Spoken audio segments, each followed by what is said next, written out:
think I was 6 years old. 6? They send you to a totally French school at 6 years old. And I had no idea how to say one word in French, and it was very traumatic. How did you get through the year? I learned how to speak French. Really? Yeah. I think that everything happens for a reason. For a few, months or maybe a year even, I kind of like lost hope, and I was just like, okay, this is it. Yeah, I was like, this is it.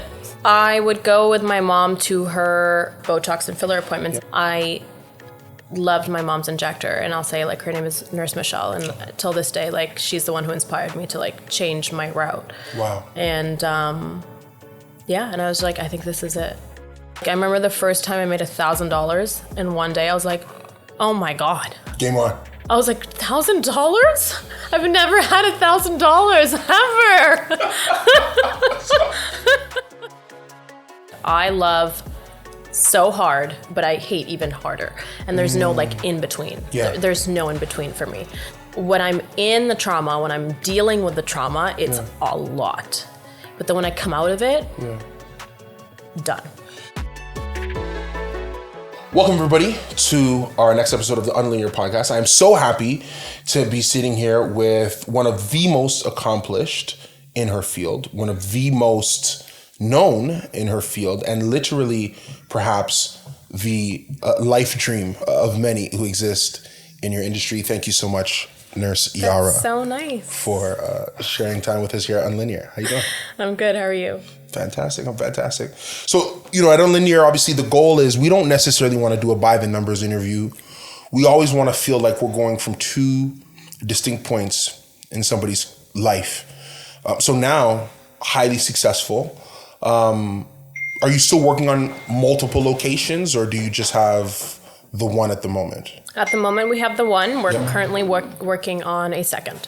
Working on a second location. Mm-hmm. So one great location. Mm-hmm. Working on a second, dozens of speaking engagements at this point. Do you prefer the brick and mortar of going in every day still, or do you like to teach? No, I think I prefer teaching for sure. Yeah. Yeah. I could kind of see that in, I'm not going to give press to another publication. I know there was an interview where you said, because you didn't like to wake up early in the morning, you'd message your assistants and ask them what time you got to come in. And then you'd essentially be injecting all day. Yeah. Without eating sometimes. Mm-hmm. And yet when I see footage of your speaking engagements or your teaching engagements and you're traveling, it seems like a much more dynamic experience. Where do you think your love of, why is it that you think teaching is more what's speaking to you now in this part of your career? It's like you mentioned, it's a lot more dynamic. Mm-hmm. There's a lot more to it. Mm-hmm. It's as opposed to kind of almost doing the same thing every day. Mm-hmm. Mm-hmm. There's a lot more...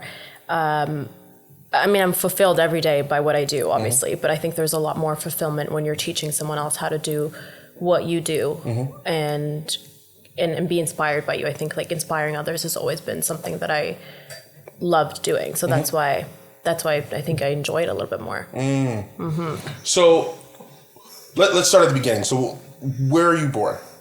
I was born in Abu Dhabi, UAE. Oh, really? Yeah. Oh, you didn't know that? This is already getting exciting. You didn't know that? Well, who knows, right? Yeah. What type of interview would I be if I didn't know that? I did know you weren't born here. I did not know it was Abu Dhabi. Yeah. A close place in my heart because I'm a Formula One fan. So you're born in the place where they end the season. So you're born in Abu Dhabi. Mm-hmm. When do you move? It was never consecutive. So we were always kind of 3 years in Abu Dhabi, 3 years in Montreal, and then kind of back and forth all my life. Abu Dhabi to Montreal your whole life? There are 2 years kind of when I turned 16 when I lived in Malaysia for 2 years. Wow. Kuala Lumpur, yeah. That was my favorite, I think, place ever. Yeah, I loved it. Now, why the travel? Was this your mother's doing, your father's doing? My dad. My dad's job. So my dad's job, whenever he'd go somewhere, he was in the oil field. So whenever he'd go somewhere where my mom wasn't interested in moving to, we'd go to Montreal. And then whenever he'd move back to Abu Dhabi, we'd move back with him. So it was very, very on and off, traveling a lot, moving out a lot. And then... your mother, I guess, is just... was your mother working at this time for her to be this fluent? My mom used to be a teacher. Wow. Back in her hometown, and she used to teach Arabic language. Wow. And when we moved, sometimes she took Arabic jobs, Arabic language teaching jobs, but she's also a hairstylist. So she never was not doing anything, I guess. Hair salon. Yeah. So have you spent a lot of time in a hair salon before? Yeah. Like just growing up throughout the years? Yeah. Mm-hmm. I asked that because my mother was also a hairstylist. Oh. My entrepreneur journey started as a shampoo tech. Really? Yeah, big hands. You would used get to shampoo tips? I would do a great deal of things. And then when my career ended, where my mom wanted me to start doing aesthetics, and my dad said, absolutely not. Really? Yeah, no, I learned how to do a full set of gel nails. It was like I would practice on my sister. And then, we got to a point where I wasn't going to make a career out of that, so we sidestepped. But I credit so much of what I understand about dealing with people from being in a hair salon. So it speaks to me why. There's something that stuck out to me when you were talking about your work. We'll get there, which is the therapy aspect, which you pick up in a hair salon a lot. Because they're at their most vulnerable. Yeah. Women walk into your space expecting to leave feeling and looking better. Yeah. Which I would imagine is complicated because of the nature of what you do. Sometimes the results aren't right there on the day. They got to give it a day, which is interesting. But so where's your father from? Egypt. And your mother's from? Syria. So your Syrian hairstylist mother spending time in Montreal when there were parts of the world she didn't want to be in is spending massive amounts of time with you, obviously. Your father is this more... Would you say he's this more like sort of transient figure? He's sort of in and out, present, but in and out, right? Mm-hmm. And that's something I always say because my father worked a lot when I was a kid. Yeah. And people say, oh, so your father wasn't present. I said, no, my father was always present. He just wasn't always there. But we felt my father. What do you remember most about your upbringing? Sort of traveling back and forth and being in these different spaces? Meeting a lot of people who kind of lived the same lifestyle as me. So expats. Okay. A lot of expats. Yeah.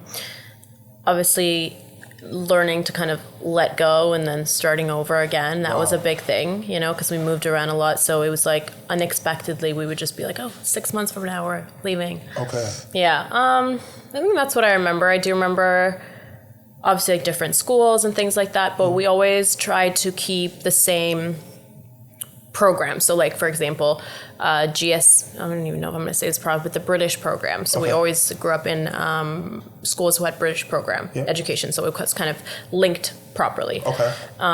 In some instances that wasn't the case when we went to Montreal. They have their own system. Yeah. So I had to actually be in a French only school and I had no idea how to speak French. I think I was 6 years old. 6? Yeah, must have been They 6. send you to a totally French school at 6 years old. And I had no idea how to say one word in French, and it was very traumatic. Because you have to, I don't know how it is now, but back then you were supposed to be spending an amount of time in a public French school in order for you to be able to go into a private English school or a private... Wow. Yeah, back then that's how it was. How did you get through the year? I learned how to speak French. Really? Yeah. Any extra tutors, or you just... Like a secret agent just picked up the language from watching people speak. Yeah, I had to. No one spoke Arabic and no one spoke English, so I had to learn how to make my way. I don't want to gloss over this. You're telling me that you taught yourself how to speak French at 6 years old? Absolutely. Yeah, absolutely. It was so hard. Of course, it was so hard. And there was so much crying. Go back home like crying because I had no idea like what anyone was saying. Crying, but go back, get it done again. And how long did this last? How long? Like 3 years. Are you serious? 6 to 9, learning the French language. Yeah. Difficult days. You're in Montreal, so I'm guessing your dad's away on a job. Yeah. So it's just you and mom slugging it out. And my siblings, yeah. How many siblings do you have? 2. Younger sister, younger brother. So you're leading, you're supposed to be the one that has it all together, telling everybody, hey guys, this is fine. Mm-hmm. They don't speak French either. No, but they were younger. At the time, they were in a Montessori, so it was English. So you're the only one learning French? Yeah, at that point. But then later, obviously, they learned French. But yeah, I was the only one. I couldn't even say how, I remember this one time, I couldn't even say, like, can I go to the bathroom? And my teacher wouldn't let me go until I said it properly. Yeah. Oh so I was forced. And then after a year, I was fluent. That's it. 1 year to become fluent in French? Yeah, because you're young and you're forced to... They didn't speak English that well at my school. Like they didn't understand what I was saying. I mean, just as a point of reference, I went to French school as well. I did it in Ontario. I wasn't immersed into the society as much. My French started in Okay, so there's junior and senior kindergarten. So I started French in senior kindergarten. How old were you then? 4 turning 5. Oh, okay. I have a late birthday. My birthday's in November. So when I started school, I was 3 turning 4. Yeah. You go the next year, senior kindergarten, 4 turning 5, ending the school year at 5. They didn't call me fluent until grade 2. It took me 3 years. Now, granted, I don't know if they teach different when you're a kid, and I wasn't in this sort of live or die situation. Yeah, but you were able to speak English, right? Mm-hmm. Yeah. In the school? Yeah. No. Oh, it's just French? Yeah, so my schooling is a bit different than some others. I took every single course in French until high school, other than English. Oh, okay. Yeah, so I learned my geography in French, my math in French. I see, okay. I did all that in French until grade 9. I went to a different high school in a different part. But specifically those early years, from senior kindergarten, grade 5, all French. If you spoke English outside, you got in trouble. Mm-hmm. They were really trying to create this environment. Mm.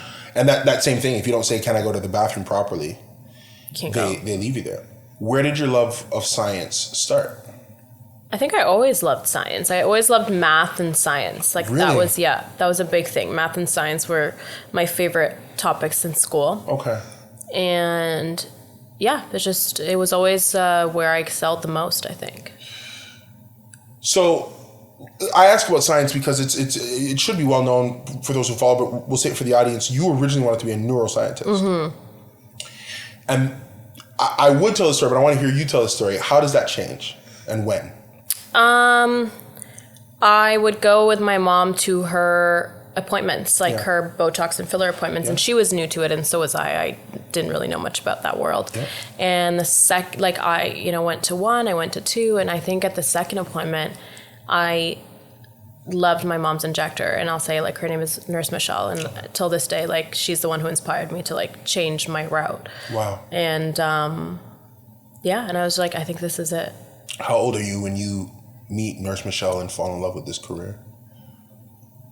I want to say I was 22. 22. I think so. And you essentially are establishing the career at 24. Just 2 years. So then it must have been earlier. It must have been 2021, yeah. Now, here's the thing I find interesting, and I heard you say it before. You said to do this, you have to be a nurse or a doctor. Mm-hmm. Which is that barrier to entry. Mm-hmm.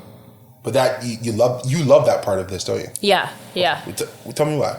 Because I know why. As an entrepreneur, I know why. But I want to hear, why do you love that part? Why do I love that you need to be, well, because it's not, you have to get that pre-education prior to coming in. Mm-hmm. But not all countries do that, right? Some countries you don't have to be either or. Okay. But there's a lot more, dangers and risks taken when you're not either or. But I think that the education of either really prepare you for complications, it prepares you for even just communicating with the patient / client. Mm-hmm. Just working at a hospital prior to being an injector has helped me so much. Like, I worked in a really rough unit. It was a neurobehavioral unit. Mm-hmm. A lot of brain injuries. Mm-hmm. And just working with them and having built that patience and that way of communicating with people with different brain injuries and effects that they took on them, that taught me how to have bedside manner. Wow. But like a lot of it. Yeah. So you wanted to be a neuroscientist. You're 21 when you make this change. Mm-hmm. Were you already in school studying neuro? Jeez. Mm-hmm. Okay.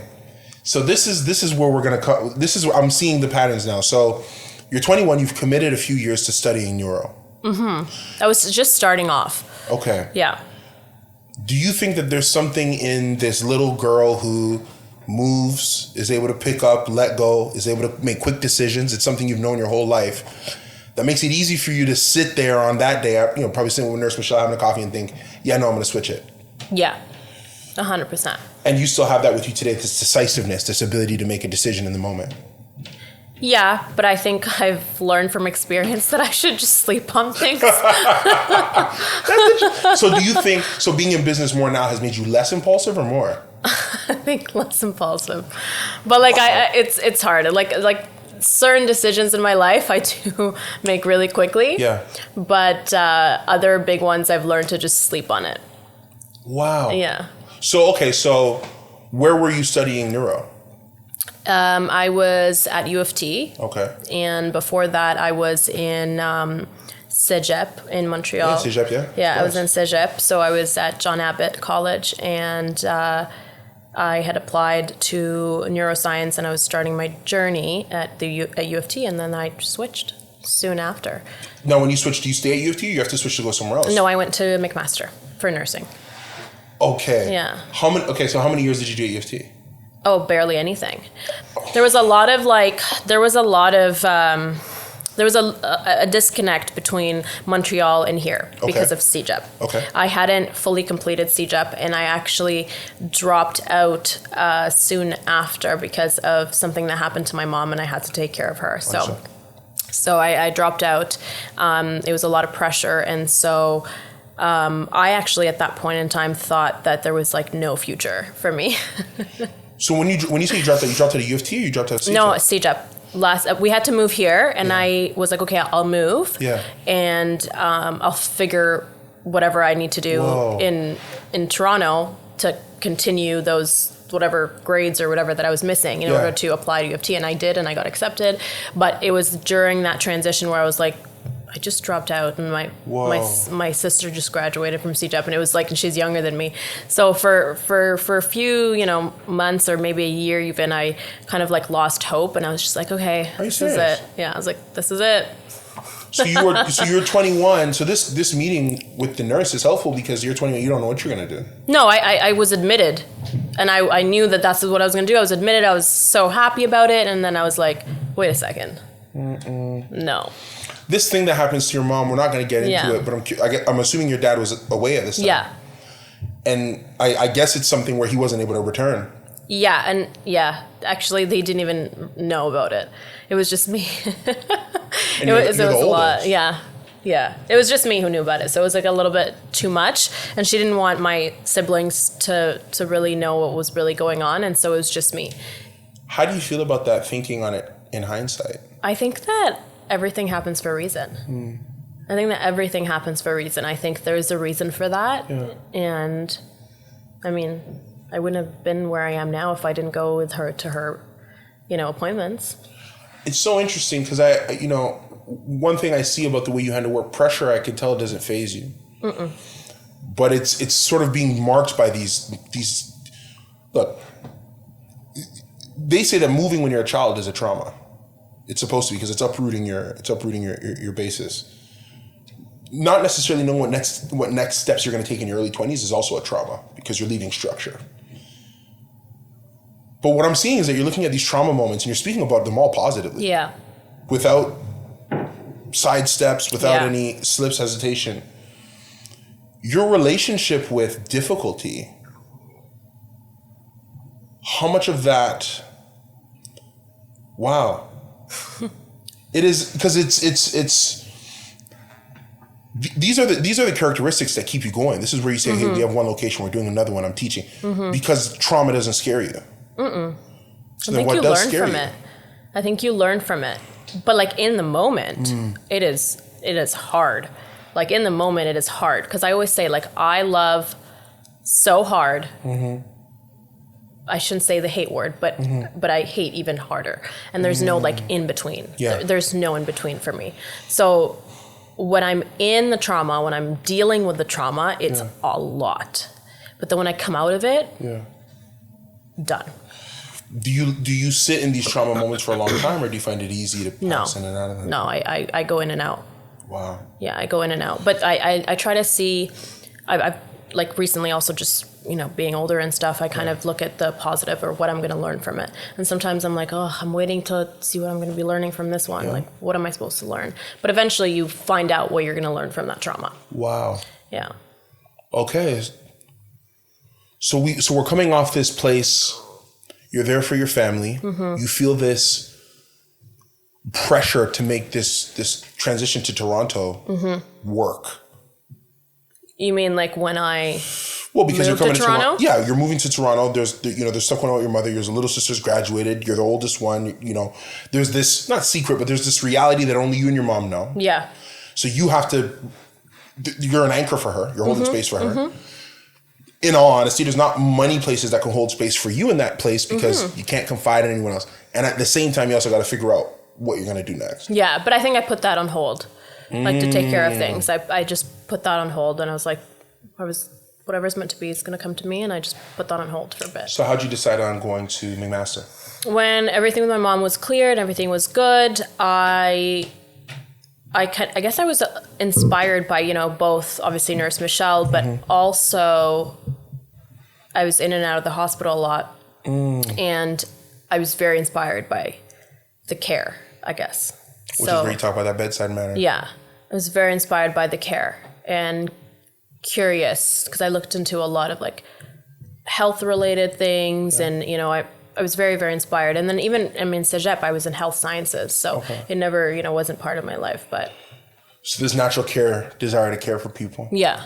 When you get into nursing, is there a part of you that, because obviously you go in with the goal of following the footsteps of Nurse Michelle, but you talk about this love of care. Yeah. Did your eyes ever wander to be in a different field? Oh, absolutely. What was it? Yeah, no, it was the Neurobehavioral Ward. Wow.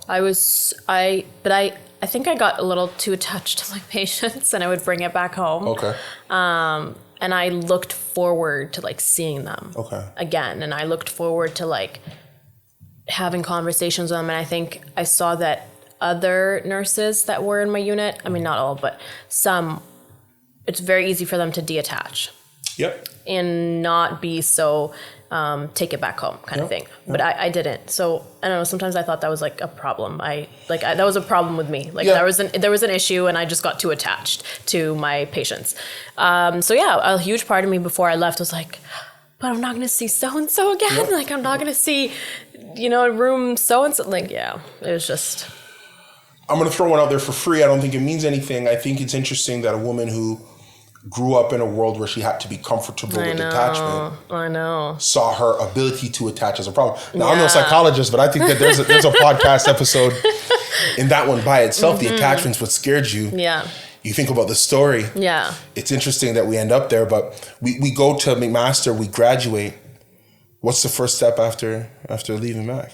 I always knew that I wanted to, obviously, because of Nurse Michelle, I wanted to start my own business. Yeah. I'm also, I'll say this openly, I'm not a great employee. Okay. I'm not. Okay. And I know that about myself. I'm not a great employee.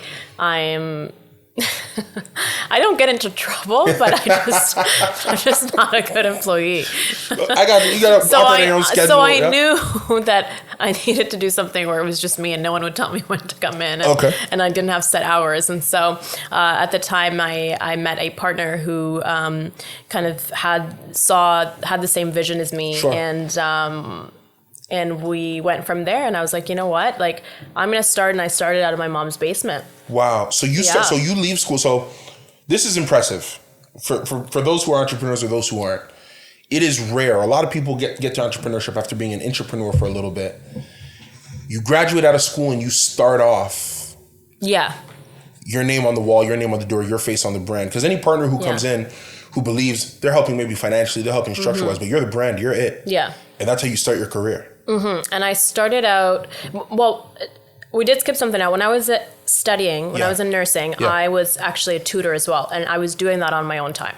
Okay. So I was doing that, like, it was like my mini business at the time. So I was a tutor. I would tutor chemistry, I would tutor French, I would tutor math to high school students.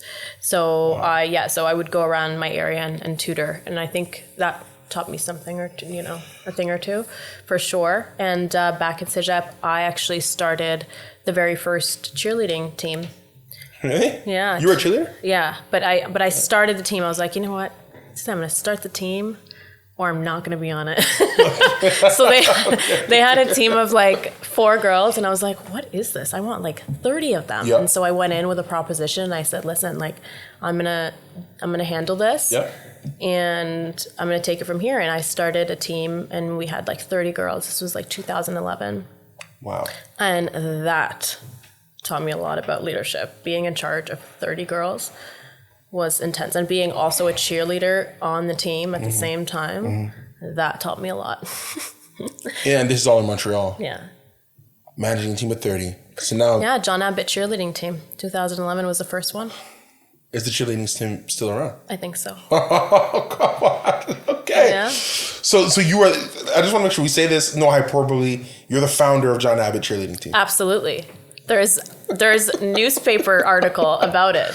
Oh my goodness. Yeah. I missed that. I missed that in the research. One thing I did find though is when you're starting your career, you're spending a great deal of time doing sort of these influencer posts. Yeah. Reviewing different products, usages. Where'd you get the idea for that? I think I'm always inspired by other providers, but I'm always kind of taking the inspiration and seeing what I could do to kind of make it better. So, yeah. Something I read is that you inject yourself. Do you still inject it? I do. Which is so interesting. So is that normal? Is that a normal practice, or do other practitioners usually let practice? The majority don't, but there are a few who will inject themselves. I think we just find it a lot less painful to do it. Really? Yeah, when you're like expecting it and you know the speed you're going at, and I don't know, like whenever I've had other injectors do it, it's so painful. But when I do it myself, no. Have you ever injected yourself and made a mistake? Yeah. So how do you fix a mistake? You don't. You just wait. You just have to live with it? Look, with Botox, like in my first years, I kind of tried everything on myself. Like when I first started. With Botox, you kind of have to just deal with it and wait till it fades.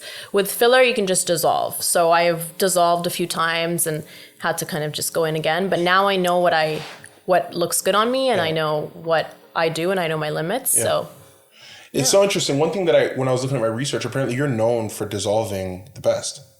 Dissolving? You mean injecting lips? Injecting lips, but fixing bad lips as well. Yeah, I mean, not necessarily bad lips, I would say, but maybe lips. I don't like. I understand professional girls. These are bad lips, people. But it's lips that maybe people like the client isn't satisfied with. I would probably say that. Yeah, I mean, I think starting from scratch is always a good thing for both the client and myself. I can kind of mold the lips the way I want them to be. So you're starting in your mom's basement. Yeah. You have this presence online where you're essentially budding as an influencer. Mm-hmm. Are you educating, you're tutoring, but other disciplines, you're not tutoring in your field yet. Mm-mm.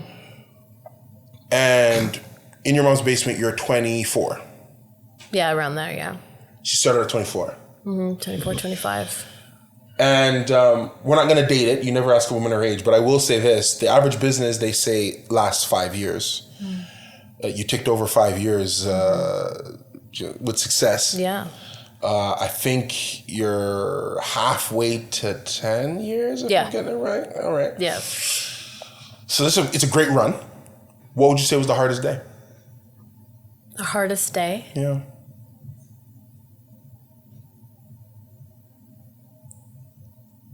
Can we get back to this one? Of course, no we can idea. get back to it. No problem.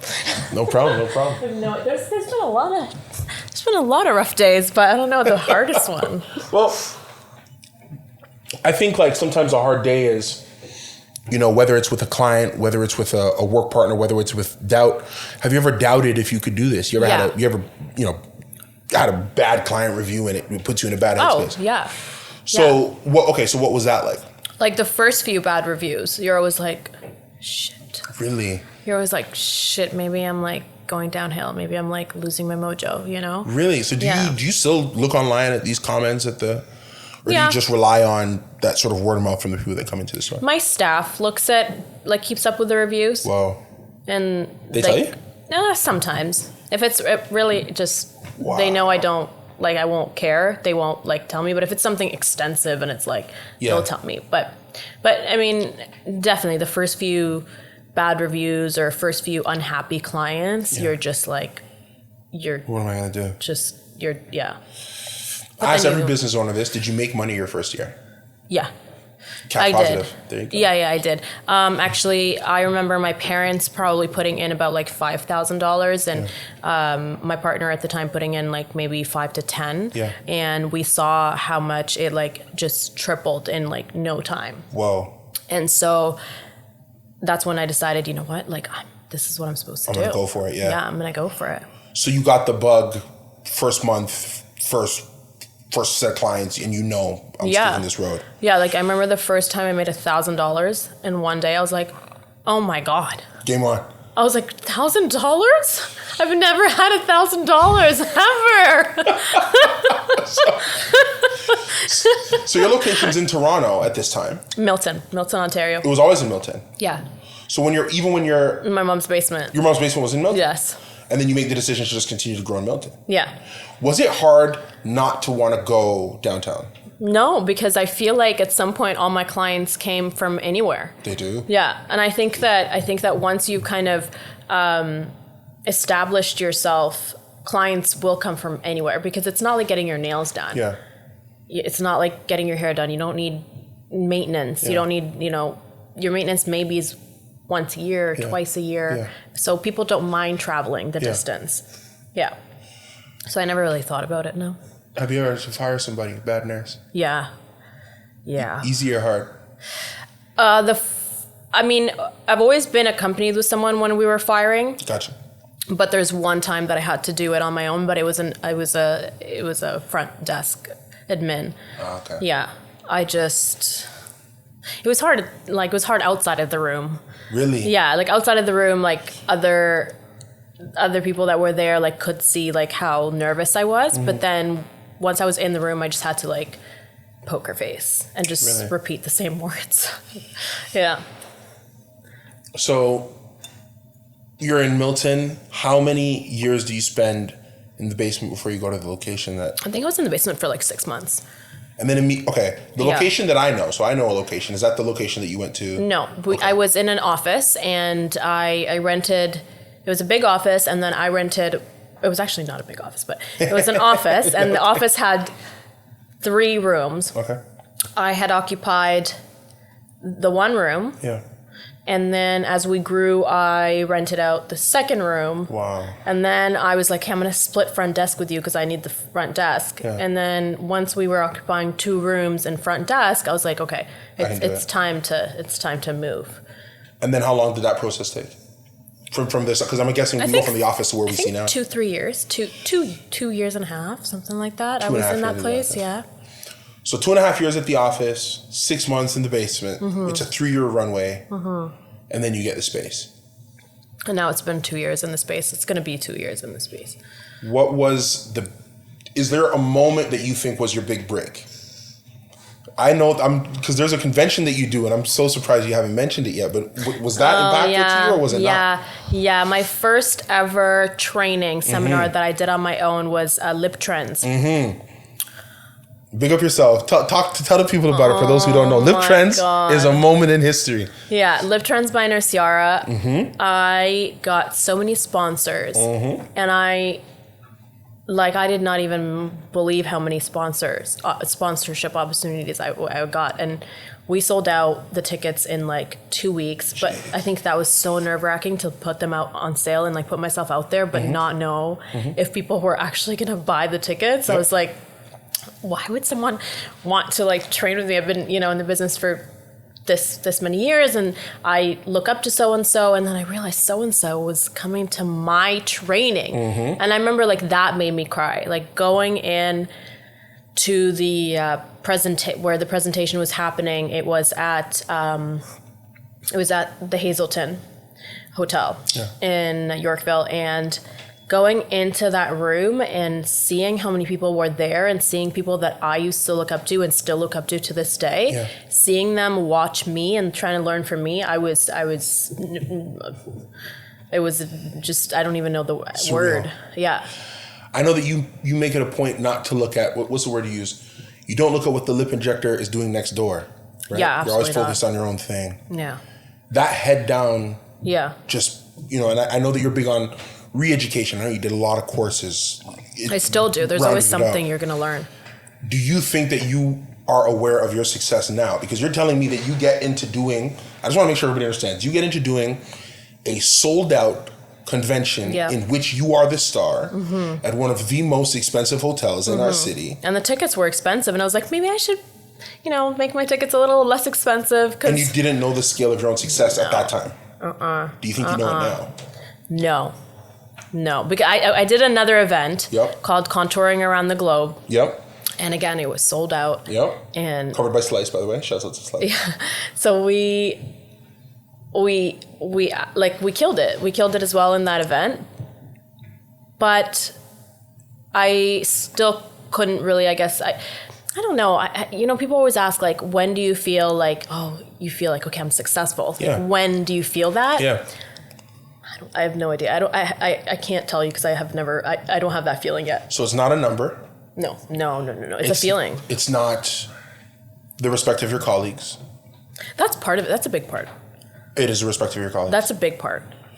But I don't know. It'll when I have the feeling, I'll know, but I don't feel it yet. Like whenever I travel abroad, there's still people that I look up to, and I'm like, that's who I want to be. You were invited you were in a couple. I want to say it was about a month ago. You were in Los Angeles with a very famous TV plastic surgeon. Yeah.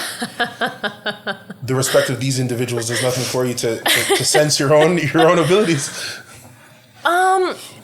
It does. Okay.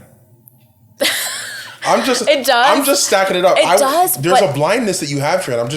I'm trying to see. It does, but this has nothing to do with like the people that I meet. But yeah. I think that I have a way of, I guess, getting what I want. Yeah. Okay. I have a way. Fair to say. Yep. Of getting what I want. Yep. And usually I get it. You're right. But obviously, like, hurdles, and I don't really know when I'm going to get it. But I set my mind to get it, and I mean, the wrong word is finesse, but... It's very Toronto. The word is finesse. And never forget it. What's an appropriate word for finesse? Like, tactical. Tactical? Yeah, you tactically, or you massage the situation to what you want it to be. Right time, right event, right date, right audience, right outfit, everything down to the hairstyle. I am envisioning all of that before I do it. Wow. The right speech, the right amount of alcohol I'm going to be having before. Everything. And then I execute when I get there. And then usually it's perfect. And it's just the right timing. And God's plan, obviously, God's plan, but right timing. I'll tell you why I asked that last question about you seeing your own success. I'm tracking some things here. You learn as a child to detach. Yeah. A career that required or that brought out the attachment in you scared you. Yeah. You exist in this business, head down, focused on growing it. You're giving a very by the numbers ability to tell us 6 months, what happened next, what happened after that, going into these conventions. Phenomenal memory, but you can't remember your worst day. Yeah, I can't. And I think it's maybe because... I push it aside. Well, you detach from it, obviously. Yeah. There's something about it that doesn't stick with you. You don't read the comments. I kind of maybe remember. But it was really bad. My worst day was really bad. Okay. Like, would you say it's like, okay, so like worst day in business, or would you say it was the worst day that affected my business? Yeah, I think once you start in business, I think it's every day. The worst day I've ever had. Yeah, give me an example. You know what? I'll put it to you this way. I'm going to give a couple examples. Two of them are the most important. I was having a conversation with my mother the other day. People who know me know this. My parents were separated. So my mom calls me the other day and she's checking in on me. Hey, Trivelle, how you doing? Well, Mom, I'm good. Work. I'm getting up, doing what I got to do. Keeping it. She goes, oh, no, you're like me. I'm asking how you're doing. I said, what do you mean? When my parents were getting separated, my mom's business... So she runs a hair salon and spa. It was across the street from a Shoppers World, which is a mall in Brampton. But they were doing huge construction to the transit system, so the car traffic was having a hard time getting in. Obviously, this is a business. There's a percentage of your appointments, that's your bottom line. A percentage of your walk-up clients, that's your bottom line. Road traffic is going to kill your walk-up performance. So balance sheet's running a bit low. So there's money pressure. And then also, she is in the midst of a separation from... the man, my mom always says, your father was the man of my youth. Met him when she was in her teens, actually, right? So, and my mom said to me, my world was falling apart, but I went to work every day. Well, me and your mom are very, very similar. Yeah. I think the worst day of my career was probably when I had to break off my engagement. Yeah. Yeah, I think that was the hardest one. See, you said you were going to make me cry. I think that was the hardest one because I had to go to work. Yeah. I had to go to work. Yeah. It was like things had to keep going. I think I took one day off. Yeah. And I lost an employee because of an employee that I loved so much. I lost her because of that, because of the energy that I put off. Yeah. And the energy that I couldn't get rid of. Yeah. Yeah. Yeah. It sits on you. Yeah. We're going to cut off like all of the tears. We're going to focus on his face. Focus on you. It sits on you and yeah. You know, I'm thinking so much, you know, I'm tracking so many things here. I think about that time with your mom. Yeah. No one really to hold the space, but you hold the space for everyone. Yeah. And you're back there again, and it's your company. Yeah. And I know that clients probably were like, this girl is set to be the best. What the hell are we walking into? Yeah. They had no idea. No one had any idea what I was going through. Yeah. You know, people still ask me, well, when it happened, did you cry? Yeah. It didn't seem like you did. It seemed like it was just like the same, like every day. I'm like, of course I did. Mm-hmm. You know, I'm human, but when I lost a staff, but it's just, you know, life goes on. Like life does not stop. Mm-hmm. You kind of have to think of the end goal. Like, is that little issue in your life you're just gonna stop because something happened? Like, no. Like, why would you stop? Because you have a end goal in mind, and that end goal is not going to disappear because something happened in your life, and getting to that end goal is not going to that problem is not going to hinder getting to that if you get over that issue, right? So, but in the moment you're like, oh, okay, another day, just robot, right? Until you're over it. Kind of like teaching yourself French at 6 years old. Yeah. Come home, you cry, but you gotta go back. Yeah. Are you gonna cry? No, I'm listening to you. Okay, I'm here. Okay. Oh, we're fine. I think, what would you say is the end goal of that? I don't know what the end goal is. Isn't that what makes it scary then? Because your comfort is a destination that you can't even hold it. It's a theory. Yeah. A thought without a destination is a theory. I think I just want to be able to retire early, but still have an influence. And I don't want people to, I don't want to ever be forgotten. I want to leave a mark, right? Your goal is to retire early, right? Yeah, but I also want to leave a mark, but I don't think that people like me ever retire, really. Well, I would argue that you are retired. You think so? How many months can your business operate without you being there? Physically? If I want to make money, if I want to make real money. No, not real money. Then I can't. If it stays alive, for it to just putter along. Yeah, like 2 months. That's a form of retirement. Yeah, 2 months. That's a form of retirement. I don't think, I don't think Elon Musk could take 2 months off. You don't think so? I think the whole thing would fall apart.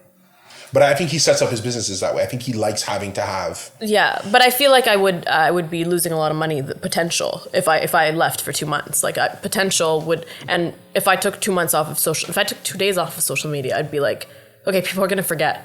Really? Now, is that a real thing, or is that something you think you're putting on yourself?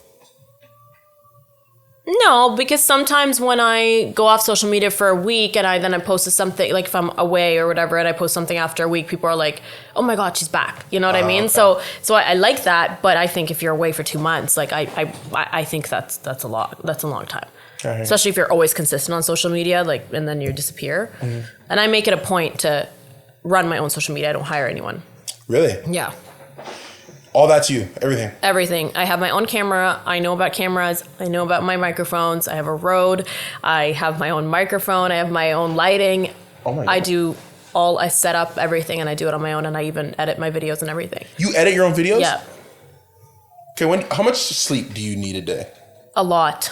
Because I read an article that said, and this is not a gender-specific opinion, but I read an article that suggests men don't need as much sleep as women do. Women actually tangibly need beauty rest. I heard this. I sleep a lot. But then you're editing videos, you're shooting videos, you're doing your injections, you're injecting all day, you're teaching, you're planning travel. Yeah. Do you feel the burnout? Do you ever feel the burnout? And that's when I nap. That's when I nap. Is when I feel the burnout. Okay. But yeah, I taught myself very early on graphic designing. And I taught myself how to edit videos because I didn't want to wait on anybody. I don't want to wait a day. I don't want to wait a few hours. I don't want to go back and forth. Totally. I don't want to go back and forth with people editing my stuff. I know what I want. I know how I like it. I know what to use. I pay for my own programs. I have my own very nice, expensive camera. I just do things on my own time. Going back, how many staff members do you have now? We have... Sorry if I'm getting this wrong, but I think I have like 4 front desk. Yeah. Oh, that's a baby. Okay. Oh, yeah. Okay. Yeah. So I have 4 front desk, and I believe I have that includes the 2 managers. Yeah. So I would say 5 then. Five admin, and then 3 nurses, not including myself. Wow. So you included a team of 9. Actually, never mind. 10, 11. It's a team of 11. Yeah, managing director and then financial manager. So a single location gets you to a team of 11. Yeah. You're going to get that second location here soon. It's probably going to get you to a team of 22. Probably. And then there's all your teaching engagements. Yeah. Yeah, that I, at the moment, run on my own. Okay. Well, but that's not going to say the same. I can say that. That's not going to say the same. Yeah, I think soon when I'm getting a lot of that, I probably should hire someone just for that. But in the meantime, I run that on my own. Do you have any new conventions coming up? Anything planned? We did Contouring Around the World. What's next? Yeah, I don't think I'm going to do one. I'm going to host one on my own anytime soon. Okay. I do a lot of private training, but I do have some opportunities in the States that I'm so excited about in 2024. They're already, marked down in my calendar. There's speaking opportunities like that I never in my life thought I would even get like that. Yeah, it's ridiculous. People talk about those events. Like when I first started, I would hear people talk about going to see so-and-so and I'm going to be presenting with so-and-so. And it's I think more surreal than lip trends. Wow. Like, I don't even know, like the feeling of being there. I can't even imagine how it's going to feel for me to be there. At this point in your career, do you see yourself as a nurse, an injector, a businesswoman, or an influencer? No, I don't know. I think I'm just Yara. It's incredible. I think I'm just Yara. Yara, you've been incredibly open, incredibly honest. Thank you. I always love to end these with. It's my favorite questionnaire from the tremendous Bernard Trivelle. So if you would indulge me, made famous by Inside the Actor Studio. If you would indulge me, what is your favorite word? Exquisite. Okay. What is your least favorite word? Curtain. Okay. What sound or noise do you love? Sound or noise do I love? Sound or noise that I love? I mean, I could tell you what I hate. Okay. What sound or noise do you hate? I don't like the sound of chalk on... the nail scratching thing or the actual writing? The actual chalk. I don't like that. Whether it be emotionally or spiritually, what turns you on? Emotionally or spiritually, what turns me on? I'm a sapio... Is it sapio? Is that how you pronounce it? Sapiosexual? Yeah. Okay. So I'm a sapiosexual, so intellect. There you go. What turns you off? What turns me off? Probably someone who just doesn't have intellect. Okay. Or can't keep up a conversation. Okay. If you could try any profession other than your own, what would it be? I'd probably be a stripper.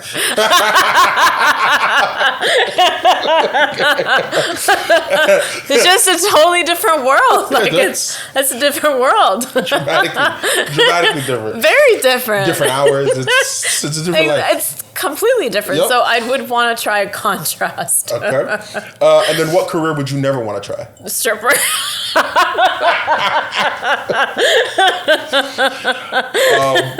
What is your favorite curse word? No, I would never want to. No, I'm not going to say that.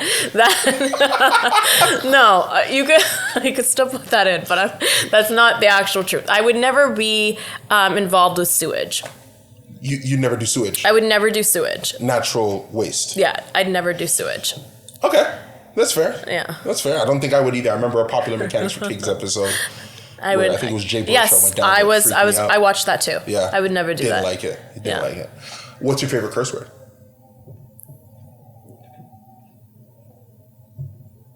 Probably fuck. Do you know that meme?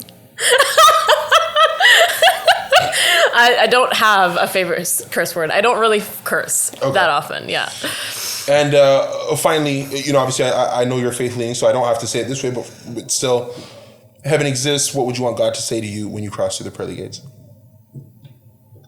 If heaven exists and you're assuming I'm going to make it through the pearly gate, shit, I never even assumed that. So, I mean, you have no friends in there. No friends in there. Good luck. Oh my goodness. Wow. That's probably the best answer I've ever heard. I welcome in. You have no friends in there. That's incredible. Nurse Yara, thank you so much for your time. No. Where can people find you? Let's say they want to follow up. They want to hear more of your story, see more of your story. Where would they do that? Instagram. Obviously, my reviews are all on Google. I have a few articles out there, but mostly Instagram. Okay. And what's the Instagram handle for the people? Nurse.Yara, as well as Mirror by Nurse Yara. There you go. Very on brand. Thank you again, Nurse Yara, for all your time. Thank you. All right. This episode of UnLinear was produced by Trivelle Simpson and Ryan Forneri. UnLinear is a proud member of the Spoke Podcast Network. You can find more great shows at spokenetwork.ca or wherever you get your podcasts.